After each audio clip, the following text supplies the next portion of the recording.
It's showtime. What's up, good people? And welcome to the Frank Harris Show, the biggest, the baddest, the best, and the most provocative show on earth. We got our guy Dominican E in the building. What's good, E? What up? What up, Frank? What up? Ain't much going on, man. Just kicking it back.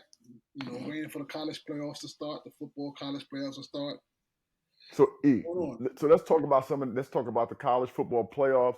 We got to talk about the NBA Cup final game tonight with Milwaukee playing against the OKC Thunder. We got to touch upon the Heisman and the boy Travis Hunter, all the drama, right? It's a little drama going on with him as well, E. Yeah. Obviously. But let's jump right into this, E. And I don't want to talk about this topic too much, right, E? But Travis Hunter won the Heisman Trophy. First of all, do you think he should have won it or Genty? Who should have won it? The Boise State running back or Travis? Because the Boise State running back came out the next day and said he should have won it hands down. He said it shouldn't have been close. Yeah. Well, he did win the fans' vote. He did win the fans' vote. So, I'm going Travis Hunter. Travis Hunter had all the momentum, two-way player, great player on both sides of the ball. I don't know how many snaps he had in this season. So, playing outstanding defense and playing phenomenal offense. He should have got it. It's. I don't think it's more of a stat thing. I think it's more of a popularity thing, not in today's game. So I think he should have got it. He's deserving of it. Okay, so I think this is a hard one. I think he should have gotten it as well. I think he led football, the high level football, FBS football in in receptions, right? In receptions, not receptions, excuse me, in touchdown receptions. Okay. Led college football at the highest level, and also have 4 interceptions. Okay, first player to do something like that since the 80s, I believe it is. Was the most dominant offensive player on the field a lot of games, as well as the most dominant defensive player on the field. That's an unbelievable feat. That said, what Genty was able to do, Eric, is unbelievable. He is within striking distance, I believe it is, of breaking the record I think that Barry Sanders had, I believe it was at Oklahoma State, to be the all-time leading rusher in the history of college football. Now, this is the problem, Eric, okay? And this is why, to me, Travis Hunter, hands down, Right. deserved it. Yeah. Hands down. Let me tell you why, E. The level of competition that Genty played. He ran up all those yards, right, playing in the Mountain West Conference. Okay? So he's a great running back and he's a great player. The great Barry Sanders played at Oklahoma State. High level football. So competition matters to me. That's why I feel the way I feel about all the bowl stuff. And when you're not playing against the highest level of competition, what he did can't stack up to what Travis Hunter was doing at the highest level. And so I think emphatically that Travis Hunter deserved to win this. Best offensive player on the field most games, best defensive player on the field most games. Well, Frank, the amount of snaps, the impact on the game. Let's not penalize the kid for it. He could have left because he had plenty of offers on the table. He decided maybe he should have. Maybe he should have for the Heisman purposes. He decided to stay, be loyal to the fan base and the people that gave him an opportunity. So let's not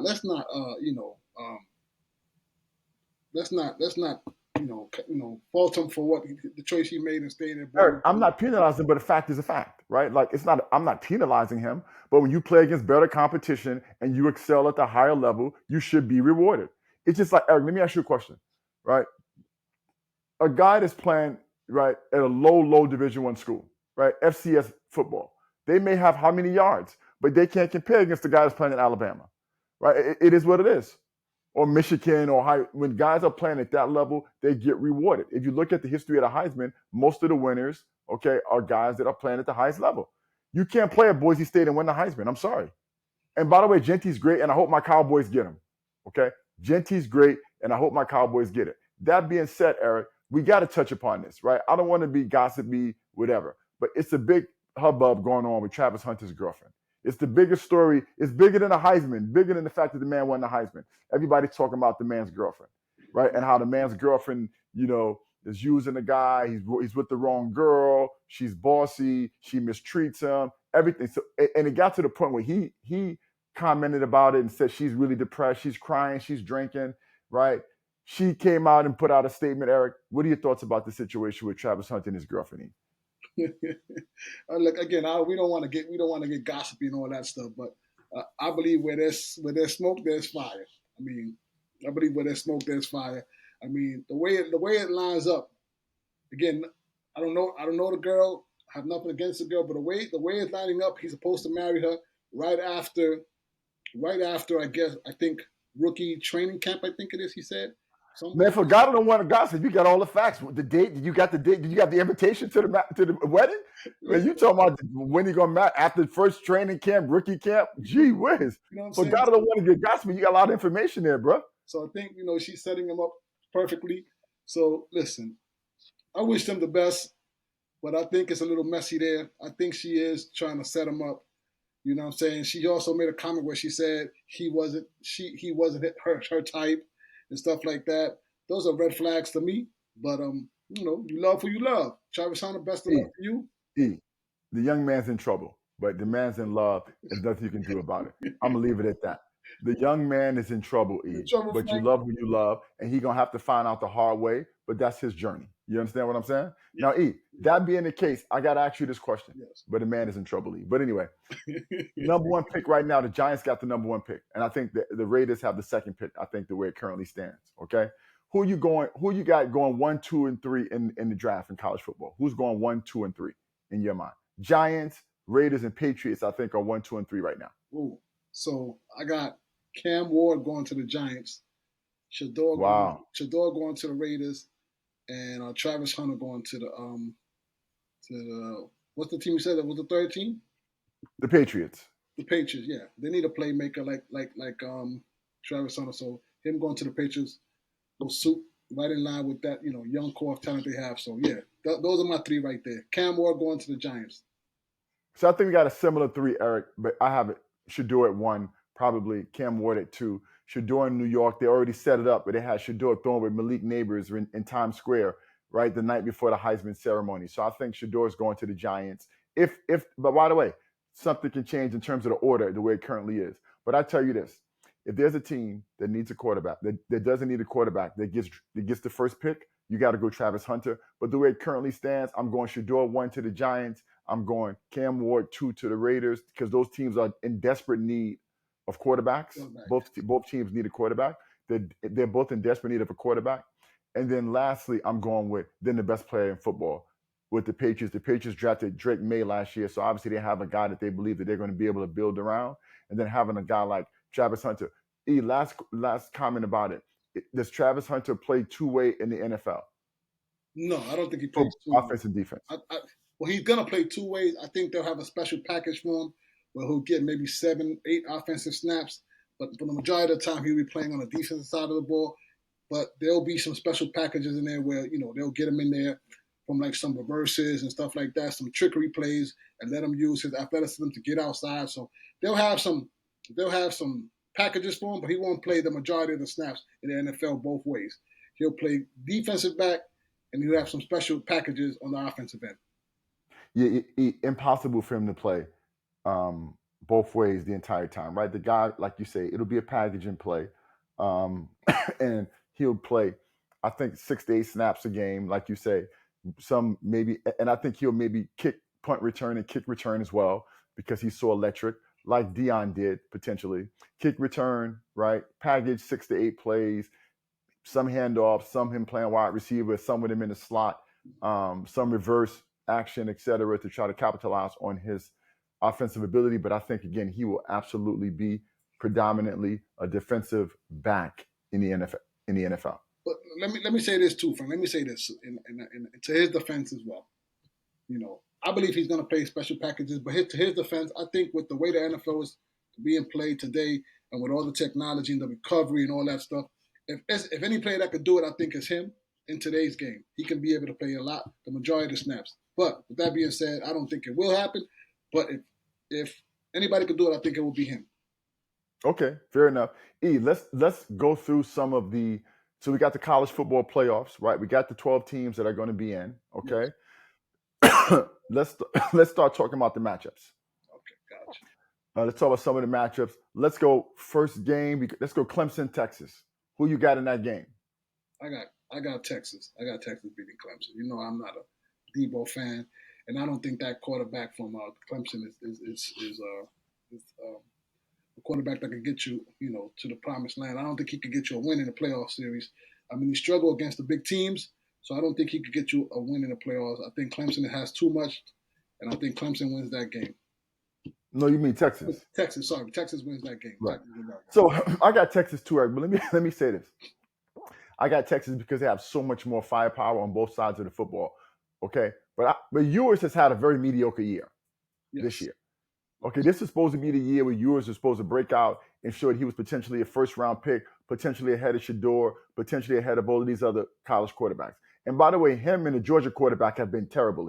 Not terrible, right? But him and the Georgia quarterback, and the Georgia quarterback was the number one guy, Carson Beck. Yeah, he's been horrible this year. Yeah, both right. I mean, they haven't had great seasons. Both of those guys. Right. So Ewers, and so so this raises a question about that. Okay. So Ewers probably could use another year in college. Fair enough? Yeah, but he's not. He got to go because they got. That's So you Texas, you got Ewers. Let me ask you a question. You got Texas, you got Ewers that led you to the playoffs last year and the playoffs this year. Okay, but you got Arch Manning, right? The heir to the Manning dynasty, obviously, who elite player, was an elite high school player. Got the name recognition. He sat 2 years now, Eric. Do you push Ewers out and let Manning in? Oh, yeah, you got to push him out, Frank. You got to push him out. Either he's going to have to go to the NFL or hit the transfer portal. He got to go. His time is up at Texas. But what if he's better than Manning still? No. His time is up. His time is up. The man been waiting patiently behind him for 2 years, and he demonstrated when Ewers got hurt that he can lead a team. And he can run an offense. He didn't demonstrate that, Eric. They played USTA, Texas Senate. I mean, Frank, come on, bro. Frank. He didn't play anybody. He didn't do that against anybody. Let's not do that. Frank, you saw the elite talent there. You saw the elite. I mean, the guy against Texas San Antonio.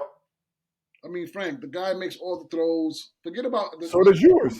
Forget about the opponent. I mean, some of the throws, some of the runs, and stuff like that he did against those, lesser talented teams. We just got to look at the talent at itself. Don't look at the opponent. I mean, the guy. Let me ask you a question. Isn't a fair thing? Wouldn't a fair thing to do? You line them both up. Okay, it's an open quarterback competition. Last year they went into training camp and everybody knew it was Ewers' job, right? Everybody knew it's his job. Now is the fair thing to do if he decides to come back is open it up. Fair competition. No, Frank. No. That guy been waiting patiently for 2 years. It's time. It's his time, Frank. It's his time. But hold on. So he shouldn't have to beat the guy out for the job? Frank, it's his time. He waited patiently for 2 years. It's his I don't know. What does that mean? He waited patiently so you get the job because you wait patiently, but Frank, if the guy ahead of you was better? He's the heir apparent to that.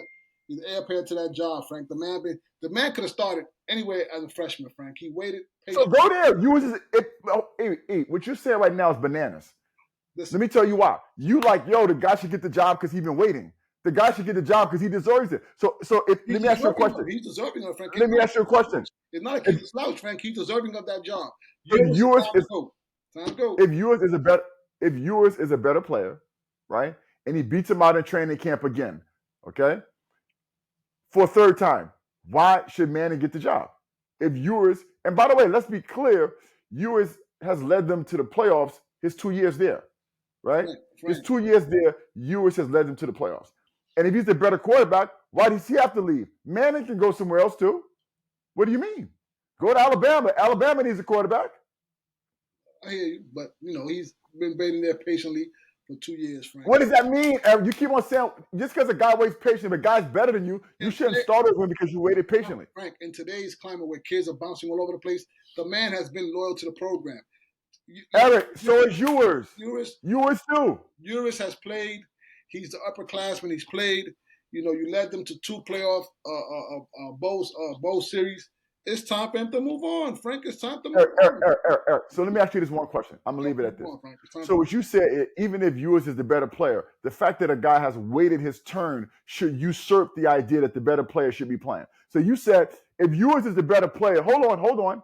If Ewers is the better player, he should still be the person that gets pushed out because Manning has waited his turn, even though he's the lesser player. Listen, what sense does that make? We don't know who's the lesser of the two. We just know that Manning name holds a lot of weight.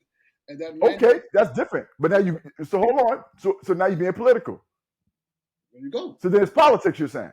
Of course, it's politics involved. It's not a meritocracy. Okay, but say that then. But don't say like the man should get it because he waited his turn. That don't make no sense. We both know it's politics in everything. And there's politics involved in the Manning kid, right? The Manning name. Okay, just to be clear, holds a lot of the weight. politics ain't work. The politics ain't worked so far because his butt on bench. Okay, all right, fine. 2 years. And the politics ain't worked that far. Hold on, and the Manning family is okay with that. They're okay with that. They're okay. How do you know they're okay with that? When the last time you talked to Peyton or the father Cooper Manning? What do you mean they're okay with whatever his name is? What are you talking about? They're okay with that? You don't know what they're okay with. You don't know if the father's calling saying something. You don't know what it is. Frank, they could have left. The kid could have started as a freshman anyway. Maybe hold on. Maybe the kid is okay with it, and it's his journey. Maybe the Mannings are not okay with it, but the kid says, "I love it at Texas. I'm having a great experience, and I'm okay with that." And the parents just go with that. Let's not start. Listen, suppositions. The man is okay with that. Let's not do that. Frank, we don't know any of that information, but all we know is Butt been on bench. Okay. Let me just say that. Okay. So anyway, let me say this. We move on. But you can't give a guy a job because he's been patiently waiting. You give a guy a job because he's a better player. Frank. So anyway, E, next game. Let's go Tennessee, Ohio State. Who you got? I got Tennessee. I got Tennessee over Ohio State. Ohio State, they coming in off a horrible loss of Michigan loss. I mean, they lost to Michigan, horrible loss. The guy is on a hot seat. I don't think they can recover from that. I think they're emotionally tapped out. That big rivalry game takes a lot out of you, and then losing that game, I think Tennessee wins that game.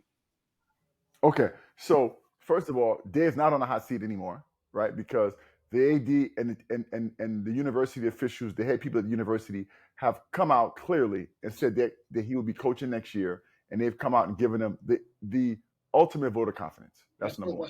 And I think answer, Frank, you're going into the playoff. You got to give the man some encouragement, and I think some positive feedback, so he won't get fired after the season. And I think it's unreasonable, and I think the fact that he's even people talk about him being on the hot seat is crazy. I think he's like 46-5, right, in Big Ten play, and 4 of those 5 losses have come to Michigan. I think he's lost 1 conference game outside of Michigan and won like 46. Frank, that record in itself should stop anybody from even remotely thinking about Ryan Day should be fired. 1. Frank, 2, Eric, hold on, Eric, hold on. Go ahead, 2, right? 2, I'm an SEC guy.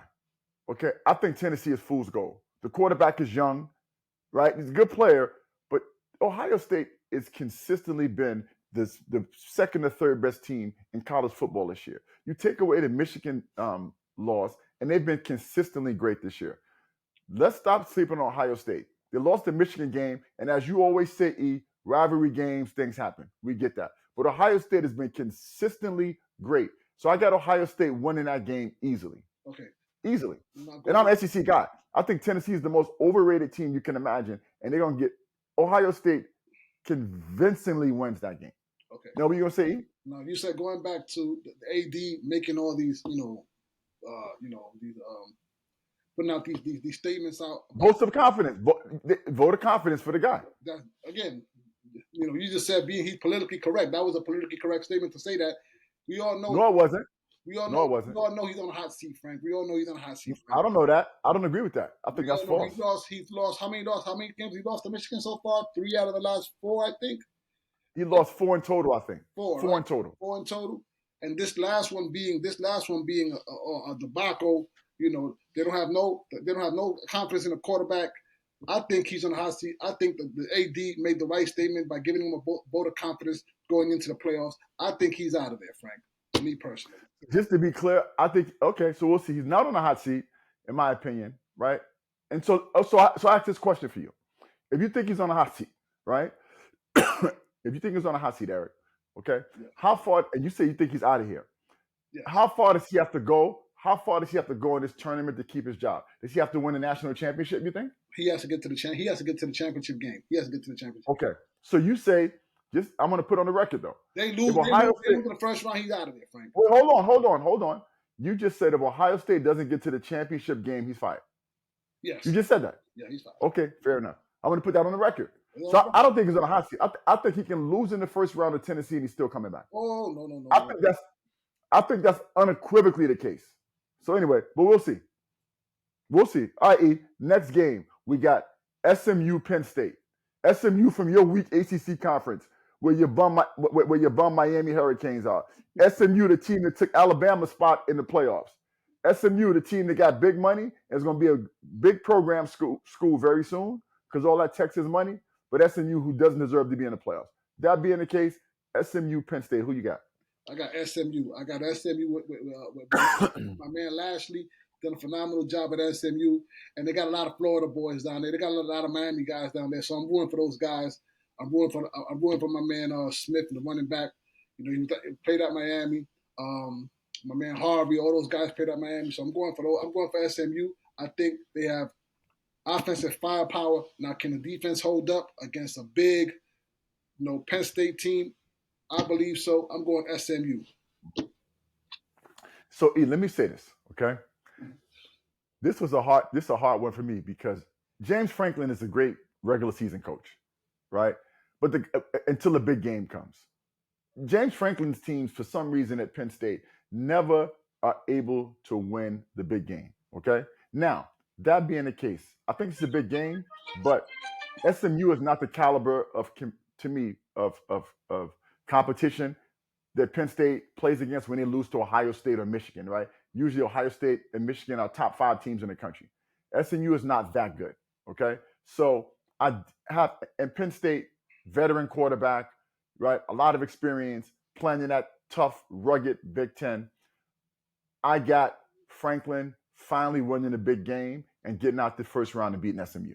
Okay. I got Franklin in that game. I got Franklin, I got SMU. All right. You ready? You ready, E? Yeah. We got to talk about this last game. I don't want to talk about this last game. You're going to talk about it, but go ahead. This last game. Well, listen. It's the in-state rivalry, right? It's the Indiana Bowl, right? Yeah. It should be the Indiana Bowl, right? Yeah. But you got Indiana versus Notre Dame. 2 teams, Eric, who, in my opinion, don't deserve to be in it. You know how I feel about that. Indiana beat nobody this year. Terrible schedule. And when they played against Ohio State, they didn't even look like they belonged on the field with Ohio State. They got blown out. And Notre Dame played nobody all season long, right? They lost to Northern Illinois, I think it was. Played nobody all year long. What a joke. They're just a brand, right? They're out of here. Yeah, they're out of there, Frank. They're out of there. But that being the case, I got Notre Dame winning the game against Indiana because Indiana's garbage. Yeah, I got Notre Dame winning that game. I hate to say it, but I got Notre Dame winning that game. Yeah, I got Notre Dame winning that game. All right, well, so those are the first round games. You know, I think the second round is all home games for the better seeds. For the better seeds, yeah. But I got Notre Dame beating Indiana in that game. E. Yeah. Now, E, before we get off of college football, we got to just touch upon this, okay? The great Bill Belichick took the job in North Carolina, and Eric, let me say this: everybody's talking about, oh, he should have taken the job, he should have played in the NFL. I mean, he should have, stayed in the NFL. I think he's only a few wins away from breaking Schuler's record, right, to be the all-time winningest coach in NFL history. But E, let me tell you this, bro. People think he took that job, okay, because he wanted to change. E, no NFL teams wanted him. I'm sure, Eric. And by the way, he didn't even. The NC job is that's a garbage job. That's not even the best job in the ACC. Not even close. That's a mid-level Division I job, Eric. He didn't take Ohio State, right? Or he didn't take Penn State. Eric, he took UNC. That's a basketball program. Yeah. So Bill Belichick wanted to coach so bad. The fact that he took that job shows you, Eric, there was no NFL interest in Bill Belichick. There was no NFL interest. Because there's no way, and by the way, Eric, and there's no real history there. His father coached there as an assistant coach in 1954, something like that, right? They've never committed big to football in North Carolina, ever, right? Mac Brown left there to go to Texas, right, to coach at a real football school, okay? Nobody wanted Belichick in the NFL, bro. They didn't want him.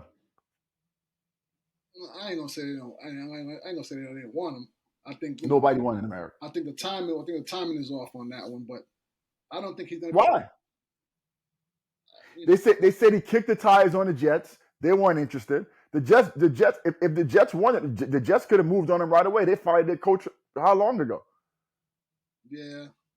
Nobody wants him, Eric. I think the Cowboys are going to unfortunately stick with McCarthy because he got the voter confidence from from Dak Prescott as well as from Michael Parsons. So the Cowboys are going to stick with McCarthy, and maybe Jerry Jones would have been bold enough to bring him in potentially, but nobody wanted him, Eric. So now he's in college. So let's talk about the fit in college. Him in North Carolina, a middle of the road Division I program. And by the way, they said the 80 didn't want him. The chancellors and the people with the money wanted him. The people that the guy that was the head of the alumni association board that put the big money up, they wanted the big splash name. But the 80 didn't want him allegedly. Cunningham. Bubba Cunningham, I think his name is. And I wouldn't want him either. I want one of these young guys like at Arizona State. These young guys that bring that young energy, right? That all of a sudden elevates teams immediately. Who wants a 74-year-old coach in college that's never coached a snap in college before in the history of his career as a head coach? Yeah. I just don't see it with all the NIL stuff going on and recruiting being at an all-time high, the transfer portal. I don't see him going into these young kids' living room and sitting down and having conversations with the parents. I don't see it happening in today's game. I mean, that's a bad fit. Bill Belichick, I think he belongs in the NFL. I think he's deserving of being back in the NFL because of what he's done for the NFL and what his accomplishments. But the fact that he's going to college, it's a bad fit with the way college football is today. NIL money, recruiting, at an all-time high with the transfer portal and all this stuff. And now you got to be able to sit down in the living room and relate to the parents and relate to these kids to try to get them on board and get them into your program. I think it's a bad fit. Bill Belichick, he got two options. He got two options, Frank. Either try to get back in the NFL or just ride off to the sunset with your young little girlfriend and enjoy that ride.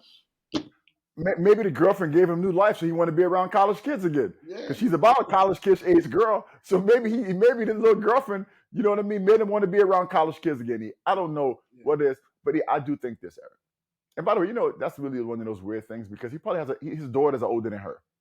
It's like really weird. Can you imagine if the daughter coming home for Christmas and coming over the house and your dad's wife or girlfriend, it's like 10 years your junior? It's like weird, bro. It's like really weird. But anyway, E, that being the case, I think Eric, he took it because I think he wants his son to get a job eventually. He's going to bring his son in. He has one of his guys coming in. I forgot the guy's name. One of his old guys coming in to be the GM of the program, to manage NIL and probably all of that stuff. They'll give him some big time recruiter will come to try to help him recruit. But I think, Eric, he's doing this. And in 3 years, Eric, I think the buyout is after 3 years, it's like $1 million. It's a lot more before then. It's not a lot. I think he'll do it for 3 years. If he has success, his son will be the heir apparent, right? And his son will get the head coaching job, right? And so he did his thing. He set his son up, right, to be a head coach, Eric, because he's going to bring his son on his staff. He set his son up to be a head coach, and then he'll go back to the NFL, try to win him some games and break the record. But let me say this. Him going to college, I would have understood it if it was Ohio State, if it was Michigan, Eric. But for him to go to college to coach in North Carolina, and he's the greatest coach you can argue in the history of coaching. You can argue that Bill Belichick is the greatest, definitely NFL coach ever, and maybe the greatest football coach ever. You could argue that. And for him to take the UNC middle of the road, bad ACC conference, not even a competitive ACC team in the conference, taking that job, is crazy, Eric. Yeah, that's a tough one. That was a tough one. I was surprised by that hiring, but we'll see what happens. Best of luck to Bill Belichick in North Carolina. I don't know if Miami plays y'all, but if we do play y'all, we're gonna beat the dog, out of y'all. So good luck. Yeah, I agree with you on that. So and I'm not even sure you can be able to get big time recruits, right? And not all that. I'm running the NFL program, whatever. Yeah. So listen, switch gears. Let's talk a little hoops, okay? We got to talk about LeBron James, right? LeBron James is just such a compelling guy. Remember, he signed off on social media. I think he's back now, right? He took a sabbatical, right? He took some days off, right? He took some days off for personal reasons, they said. Okay, Eric? So do you have a problem with LeBron James taking off some personal days? No, I don't have a problem with it. I mean, everybody goes through things in life, and I think that if whatever he's going through, I think he's deserving of some personal time, getting the situation in order, whether it's family oriented, whether it's stuff that's going on internally. He has the right to have some personal time and be able to get that in order, and then maybe come back and start playing at a high level. I think. Well, he's back now, right? I mean, he came back, Yeah, so he's back now. I think he's deserving of personal time. I think everybody in life is deserving of a moment just to get things in order. So So let me say this, I think that's a so first of all, I think my only problem is this, right? My only problem is the parent that saved up, right, for a lot of time to get Laker tickets to that game, right? And LeBron James is not there.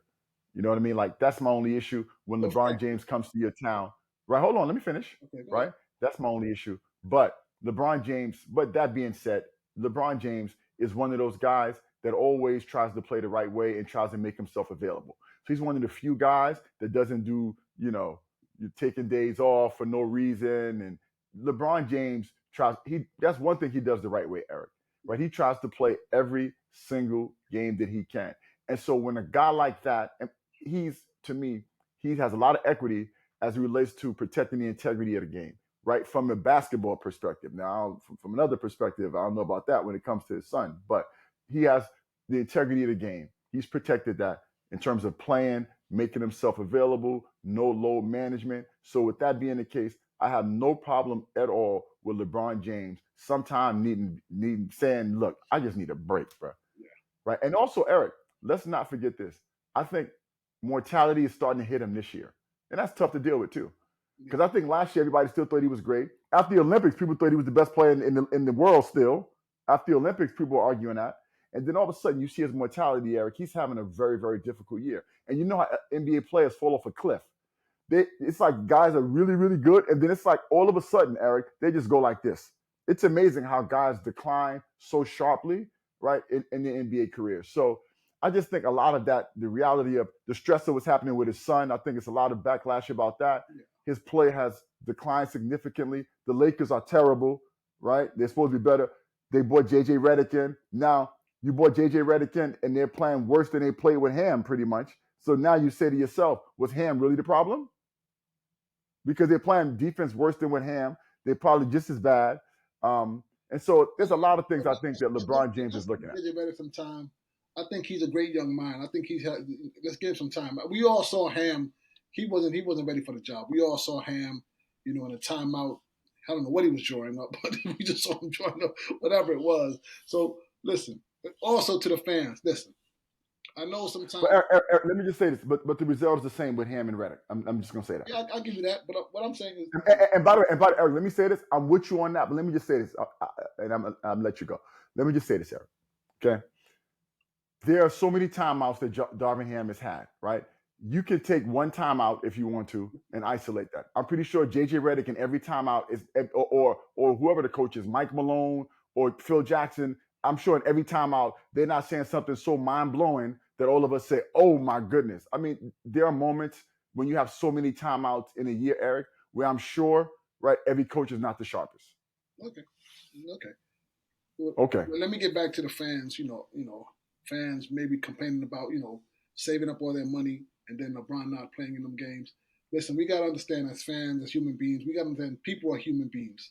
And if the guy is deserving of a personal time, it's his personal time to get stuff straightened out. Like, we cannot get so obsessed with, ourselves and being fans and being fanatics of, the team and saying, oh, I paid this much money and now LeBron me and my son can't watch LeBron play. Listen, we got to understand as fans that there are human beings out there. They're not robots, and they are deserving of some personal time. So, to all the fans out there, take a back seat and chill. Let the man figure out what he got to figure it out. So that's my take on that. Okay. Well, I mean, I hear you, but Eve, that being said, there's a lot going on. He got to deal with his son. He's dealing with the Lakers being terrible. The Lakers are terrible. Yeah. Again. Right. The Lakers are terrible. Last up going on. And by the way, I thought LeBron had a few more years left.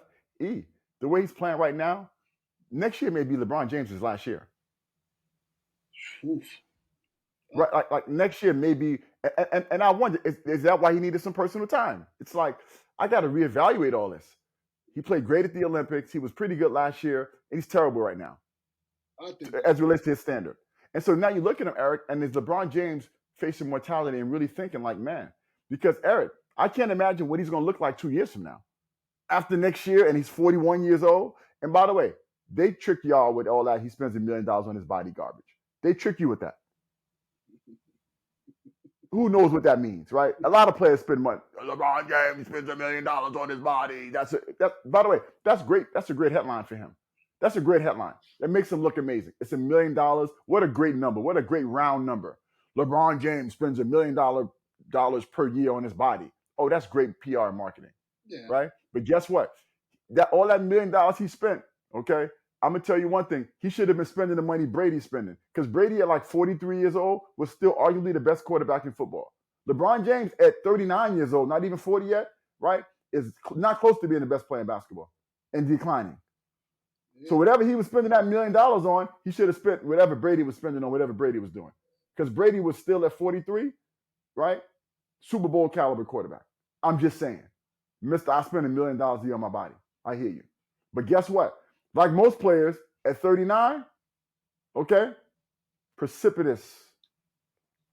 That being the case, the man deserved the day off, right? To collect some time off to collect himself. Yeah, he definitely. But let's just call it fact to fact. Now, E, with that being the case, let's talk about the championship game tonight in the NBA Cup. The NBA Cup, which last year was so great. Yeah, it's funny. I hate to get on LeBron again. But last year, LeBron was like, oh, I want to win this so bad. The Cup is so good for the NBA. Then after they got eliminated this year, oh, those things are not very important. I don't care about that stuff. I mean, we're not worried about that. Oh, stop it. Question. Sour grapes. Before we start, Frank, did the Lakers put up a banner up for that Cup last year? Did they put up a banner for that? That was a big thing. I hope not. Yeah, right? I hope not. Put a banner. Maybe put that banner up in your practice facility, Eric. Right? Maybe you put that banner up, the NBA Cup, in your practice facility. Yeah. But the viewership, the enthusiasm about that cup has waned significantly. Oh, yeah. 1 year in, they're gonna have to change the format or do something. No one cares about that cup, right? I mean, no one cares about it. It's in Vegas. No one watched it. It was uneventful. But you got the championship game tonight, okay? And you got the Milwaukee Bucks playing against the OKC Thunder, who, by the way, was my pick to win the championship, to go to the finals this year against Boston. Okay. It wasn't yours, it was mine. Okay. I'm just saying. But that being the case, who you got winning tonight, Milwaukee or OKC? I got Milwaukee. I got Milwaukee because I just think you got the most ultimate competitor on that side of the ball in Antetokounmpo. I mean, the guy's going to give it his all tonight. I mean, he's going to play like it's a Game 7. He's going to give it his all, and they're going to come out victorious. I think him and Lillard and the supporting cast will beat the young upstart OKC. Yeah, I got Milwaukee too because they got the best player on the court, right? And I always feel in a one-game series, right, if the teams are relatively evenly matched, I go with the best guy on the court. And they got the guy that can dominate on both ends of the court. Shea is great offensively, but man, this guy, Giannis is the MVP this year, right? He's the MVP this year, and Giannis can dominate the game on both sides of the court. Giannis made the best play I've ever seen and the best defensive I've ever seen before. And he made a similar play the other day. I watched the guy in the playoffs a few years ago, right, at the free throw line. His man was screening. He hedged out against the screen. Listen, Eric, hedged out against the screen, right, to defend the ball handler. The ball handler then threw an alley-oop, Eric, to the basket. He went from the hedge to one step and contesting the alley-oop at the basket and blocking the shot. I mean, the best defensive player I've ever seen. A guy hedge out at the free throw line and then block the dunk when the same guy he hedged out on threw the pass. Yes, unbelievable play, Eric. He had a similar play this past weekend. Yeah, when he blocked the dunk. The guy. And so MVP this year, I think the team is on a mission. I think Dame Lillard has finally bought in, getting 25 a game, bought into understanding Giannis is the guy, Giannis' his team. He settled into Milwaukee and not Miami in his mind, right? Because he was mentally in Miami before. And now all of a sudden you see Milwaukee's playing to the level that people thought they would play when those guys were clicking. So I got Milwaukee winning that game. And by the way, Eric, I think it's going to be a springboard to Milwaukee being very dangerous and to me being the second best team in the East. Cleveland is good, right? But I think Milwaukee, when it's all said and done, it's going to be Milwaukee and Boston, the way those Milwaukee's playing right now. And Boston looks amazing, by the way. Milwaukee and Boston, Eric, are going to be in the East. They're going to be in the Eastern Conference Finals. But I got Milwaukee winning tonight, right, over OKC. Great young upstart team, but I got to go with the best player on the court and the MVP this year. Yes, sir. I'm going Milwaukee. So I gotta end it, but I got a question for you. Yes. You ready? So Ja Morant is back. Yes. And I think Memphis right now is the 2 seed and amazing how one player, right, the impact one player can have. Memphis was out of the playoffs last year and terrible. Okay, insert John Morant. They're right now 2 in the West behind OKC. Yes. Okay, unbelievable one player impact. Questioning, is John Morant the best point guard in the NBA? No, I don't think that he's the best point guard in the NBA. Who's better? I mean, you got Shea, you got Luka. Is Shea better than Ja? Hold on, you asked me who's better. I'm giving you a list Okay. of names. You got Luka, Okay. who's a point guard. I mean, some people consider him a point guard. You got Luka. I think. Well, hold on. I'm excluding Luka because what is Kyrie Irving, the 2 guard then? Yeah, he's a 2 guard. Kyrie Irving's not a 2 guard, Eric. I mean, come on. I mean, they that's how they play it, Frank. So let me ask you a question: Is Jokic a point guard too? No, Jokic's not a point guard, Frank. Well, I mean, but Luka Doncic is a. I hear you. All right, cool. If you want to put him in, I mean, that's a tricky one to me, right? The guy that's handling the ball, I get it. Yeah, I totally get it, right? But like, is Curry a 2 guard? Curry's more of a 2 guard, but he's a 1, but they have him as a 1. So why is Curry a 1 and Kyrie not a 1? I mean, they're both interchangeable, Frank. They're both interchangeable. I say they both. Okay. So we can argue that they just have 2 point guards. That's like saying, was Allen Iverson a 1? Clearly, he was a 2. No, he wasn't. He was no, a 2. He wasn't. No, but he didn't play the 1. After he became a 2 early on, and then they moved to the 2. He did, but later on, Eric, and when they rank him in the best 2 guards ever. That's what I'm trying to say. So he's a 2 right? guard. But I don't think Steph Curry will ever be one of the best 2 guards ever. No, he's a 1. Right. So same thing with Kyrie. Kyrie, yeah. Luka. You just said he's a 2 guard. In Dallas, he's a 2. But when you all said and done, he'll go down as a point guard. So let me say this, Eric, and this is gonna sound crazy, okay? Shea and Ja, interesting comparison. This might sound crazy, Eric. I would take Ja Morant over Luka Doncic every day of the week, and let me tell you why. Luka Doncic is hype train, and we love him, but Eric, you ain't never winning with that guy, right? Because that guy plays no defense. And Ja Morant don't play with Ja Morant. Ja Morant don't play none either. But Eric, Luka Doncic is and he gives no effort.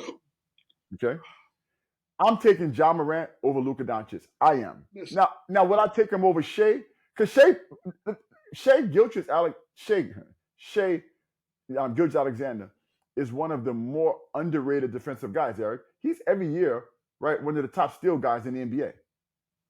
Yeah, he's a pretty good defensive guy, right? So he plays both sides of the court. I would take Shea over both of those players. So I would take Shea as my number 1 point guard in the NBA, right? But after Shea, Eric, I mean, this is an unpopular decision, Eric. But after Shea, I'm probably taking Ja over Luka Doncic. I just hate Luka Doncic's game, Eric. Frank, let me say this. I really do. And I think I said it before. There's a lot of oohs and ahs with Morant. There's a lot of oohs and ahs. I mean, once we get past the oohs and ahs and we look at him from a statistical point, and he's not a great shooter, right? You look at it from that point of view, be like he's a great player. Don't get me wrong, but when you look at it from that point of view, is he a great assist man? Is he a great defender? Like you look at it from that point, he's a great oohs and ahs guy. Don't get me wrong, he's a great oohs and ahs guy. He'll have you mesmerized. Eric, but the guy's probably averaging 28, 29 points a game. Don't just say oohs and ahs, right? He's scoring too. And his team is winning. I mean, we just said it. The team is the number 2 team right now, Eric. We just said. Right? I mean, they're the number 2 team in the West. So, I mean, that is translating to win. And by the way, the last time they were good like this, remember, he got hurt in the playoffs. And they lost to Golden State, right? Remember, he got hurt that playoffs, right? But anyway, Eric, you can argue. Listen, I think the majority of people would argue what you're arguing, that they would take they would take Luka and they would take Shea over Morant. I get it. I totally understand that, right? But I don't really like Luka Doncic because he's such a hot dog. Not a hot dog. He's such a dog on defense, Eric. And like, he's such a dog and he gives no effort at all. You know what I mean? And he's an overusage guy. Dribble. But anyway, I get it if you say those 2 are better. Shea, Shea's the MVP caliber player this year. I think Shea's the best point guard in the NBA, Eric. Okay. I mean, Trae Young is up there. By the way, Trae Young is playing great, but not none of the best point guards in the NBA. He's not. The top three got to be, if you put Luka at the one, it got to be Shea, Morant, Luka Doncic, right? Trae Young, really good, right? But I mean, his team right now is 8, I believe it is 7, 8 in the playoffs. I mean, and they're always there. They're always a play-in team or 7, 8. That's what they perennially are, right? He's playing better, playing a lot better. Team trusting him more. I know one thing, that Daniels kid, boy, he's a defensive player of the year this year, as great as Wemby is. Daniels going to play. He left New Orleans and went there, right? Daniels, and he's probably the defensive player of the year. Yeah, but I still got Wemby. Wemby is just No. Daniels is the defensive player of the year right now, number one. And then the kid Jalen Johnson, I believe is the wing who went to Duke. He was a high-ranked high school player, went to Duke, didn't work out well. He may be the most improved player in the NBA. So Atlanta got some pieces. It's going to be interesting to see if they keep Trae Young, Eric, as you talk about that. Do you feel like you can win with Trae Young, or do you trade him to get some other pieces? They got a decent young core. yeah. I mean, listen, They got, the African player who played with I don't know how to pronounce his name. I don't know how to pronounce his name, but he played with LaMelo Ball in high school and went to USC, rebounded, big kid. He's a good player. Johnson is very good, young player, wing. Daniels, elite defender, good guy next to Trae Young. If Trae Young continues to develop, Trae Young is always an elite scorer and assist man, right? Always an elite scorer and assist man. So it's going to be interesting to see how that team continues to evolve. So yeah, for sure. All right, E, a lot of good stuff, E. As we do at this time of the show, we're gonna wrap up and let you shout out your Dominican brothers and sisters who are out there in the marketplace doing their thing. E, who you got today? Yeah, this is a special one to me. It's to my little man, Armani. My little man plays football. Phenomenal. A little publication came out a couple days ago. He's ranked number 5 in the state of New Jersey, only a 7th grader in football. He's ranked number 5 as an athlete. So he's doing this thing. Went out down to Florida, in Naples, Florida, and won the national championship. They went 4-0. They beat Texas the last game. So shout out to my little man, Armani. Love you. Keep doing your thing, baby. Yeah, young fella look like he's some kind of young football player, Eric. You should get him on the basketball court too, because he's about 5'11", 6 feet tall, right in the 7th grade. But he loves football. But he look like he's gonna be a tough young football player. Don Bosco, Bergen Catholic, y'all better line up. Yeah, get the young fella in Jersey. Yeah, he ain't playing no football. I mean, he ain't playing no basketball, Frank. He ain't playing no basketball. We tried. Yeah, he ain't playing no basketball. I know he loves football. Yep. All right, E. Well, listen, E. Always great, man. Good talking. We'll do it again soon. All right, E. All right, no problem. All right, Frank. All right, man. We out, man. Yeah.